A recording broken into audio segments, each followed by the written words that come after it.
بسم اللہ الرحمن الرحیم۔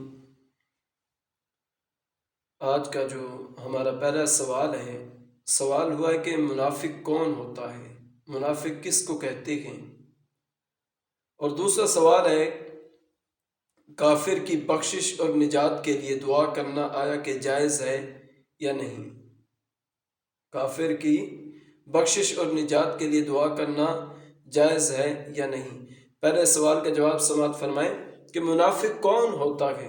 جواب سماعت فرمائیں، منافق وہ کافر ہے کہ زبان سے تو دعوی اسلام کرتا ہے مگر دل میں اسلام کا منکر ہے۔ ایسے لوگوں کے لیے جہنم کا سب سے نیچے کا طبقہ ہے۔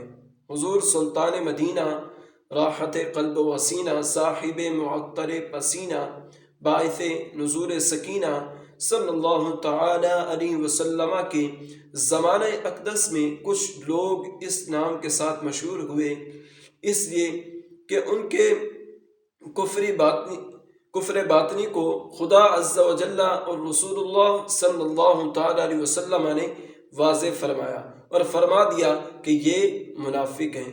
اب اس زمانہ میں کسی خاص شخص کی نسبت یقین کے ساتھ منافق نہیں کہا جا سکتا، البتہ نفاق کی ایک شاخ اس زمانے میں بھی پائی جاتی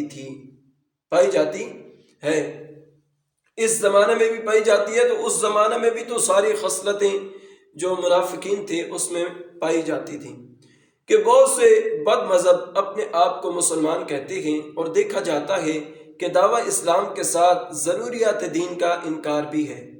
کافروں میں سب سے بدتر منافق یہی ہیں اور ان کی صحبت ہزاروں کافروں کی صحبت سے زیادہ مضر ہے کہ یہ مسلمان بن کر کفر سکھاتے ہیں۔ یہ کیا بن کر؟ مسلمان بن کر، اور آپ لوگوں نے دیکھا ہے کہ اوپر سے کلمہ پڑھتے ہیں تو اندر سے کچھ اور ہوتے ہیں، اوپر سے کچھ اور، یہی تو منافقوں کا کام تھا۔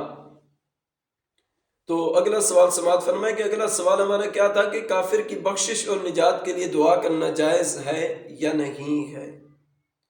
تو اس کا جواب سماعت فرمائے، جو کسی کافر کے لیے اس کے مرنے کے بعد مغفرت کی دعا کرے یا کسی مرتد کو مرحوم یا مغفور یا کسی مردہ ہندو کو جنتی کہے، وہ خود کیا ہے؟ کافر ہے۔ وہ خود کیا ہے؟ کافر ہے۔ یعنی کسی کافر کی بخشش اور اس کی نجات کے لیے دعا کرنا ناجائز و حرام ہے، اور جو بندہ اس طرح کے کام کرتا ہے وہ خود کیا ہے؟ کافر ہے۔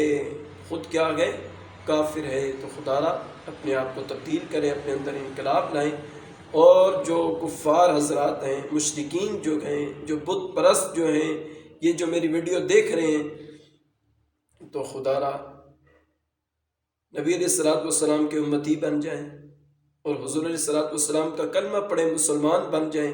یقین جانیں آپ کی زندگی دنیا میں بھی اچھی ہوگی، قبر بھی اچھی ہوگی اور آخرت بھی اچھی ہوگی۔ اللہ رب العزت ہم سب کو، مسلمانوں کو خصوصی طور پہ شریعت کے مطابق زندگی گزارنے کی توفیق عطا فرمائے، اور باقی جو کفار ہیں اللہ ان کو ایمان کی دولت سے مالا مال فرمائے۔ وما علینا الا البلاغ